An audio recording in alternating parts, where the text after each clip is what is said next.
Let's take a step back and talk about a simpler time. Our homework took 10 minutes and bedtime was at 8:30. 7 years ago, to be exact, a time where I didn't wear glasses, contacts, or any aid to my vision. This is where my vision was at its absolute worst. And this was the moment where it all started, my initial path to wearing glasses and then over contacts. Back in those days, I played for a basketball organization called Finish Strong Athletics, FSA. And in that time, I was the point guard of my team. I know it seems weird, but I was short and fast in those days. I would get past the ball in a game. I would stop and squint just to see where my teammates were because I just couldn't see them. That was the moment it started all. I really remember it like it was yesterday. The first time I broke my nose. We were in the fourth quarter crunch time, and I think we were losing, but that's not important here. I was running up the court to receive a pass. I called for the ball, and the pass came soon after. But I couldn't see it, so it went off my nose and bounced to my teammate who got the bucket, and I got the assist. I didn't notice until after the game I had broken my nose. As soon as I sat down after the team huddle, I felt an excruciating pain coming from my nose. I rubbed my nose with my arm, and blood was on my arm. My mom saw that. She went into a complete fit. She started, if I had glasses, then I would have seen the ball, and this wouldn't have happened, and blah, blah, blah, blah, all the way home. Once we were home, my mom says, "How about sports goggles?" I immediately ask, "What are those?" My mom shows me a photo of what they are. I literally say verbatim, "Those are so lame, I will never, ever, ever wear those, not in 100 years.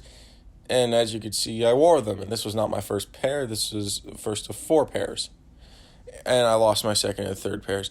The glaring issue with sports goggles is that they're very obvious. And they're small, and I have little to zero peripheral vision. And for the next 2 seasons, I wore those goggles. And both of them, I got hit in the face with a basketball, breaking my nose again and again. Something had to change, so we headed over to my least favorite store. It was obvious. It was LensCrafters. And my mom was there on a mission to find a pair of goggles that would fit, that were bigger, and after spending almost 2 hours there, 2 very boring hours, I see my mom did not find the pair she was looking for. What she found was the first step to a pair of real glasses, these black, super wide, cute glasses. She selected the pair you see before you, and I had to get a new eye exam because those glasses are different than sports goggles, apparently. But I had these until 5th grade, and the day that those broke, I wasn't playing basketball like one would expect. I actually got hit by a cab, but that's a story for another day that takes more than 5 minutes. In late 2014, 2015, I had my first run-in with the very things that I love. Contacts, the things that I hold before you that allow me to see. It also took me 7 different appointments to even get in my eyes, but to fully understand the difficulty contacts gave me, let me set the scene. We get to the list of LensCrafters at about 10 or so, and we wait until I was called to screen my eyes to figure out what prescription I need. It takes about 10 minutes, and then I grab a seat and they grab some contacts for me to put in my eyes.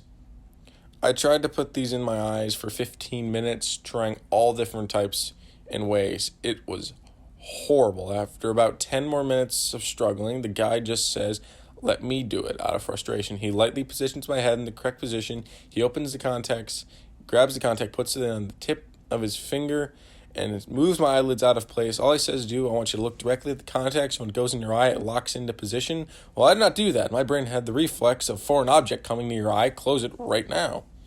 After 3 minutes of fighting the reflex until my eye relaxed and the contact went in, I could see so clearly. It was amazing. The world looked so sharp through my left eye, made the reflex of my right eye non-existent, even though the contact went in after 10 attempts. And now I have to be able to take them out of my eyes myself. Wow, I was completely caught aback. I was already spent 2 hours there, and I had to do the entire process of taking in and taking them out all by myself. And in my head, I was thinking, maybe I can just keep these contacts in my eyes forever. Never have to take them out. Who will notice? And then I remember my mom said, "Eye disease." I took the first contact out in 3 minutes using their whack-ass strategy where you use one hand over your ring finger and you move your bottom lid, and using your pointer finger, you grab the contact by pinching it, taking it off your eye. Such a weird way of doing it. I used a different method. And it was an interesting method. I did it, the contacts out of my eyes. I took them out of my eyes using my method. It was impossible.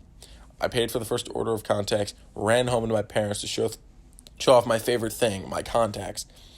There were a couple big victories that day. 1, I looked better without glasses, and 2, I would stop getting hit in the face with a basketball or so they thought.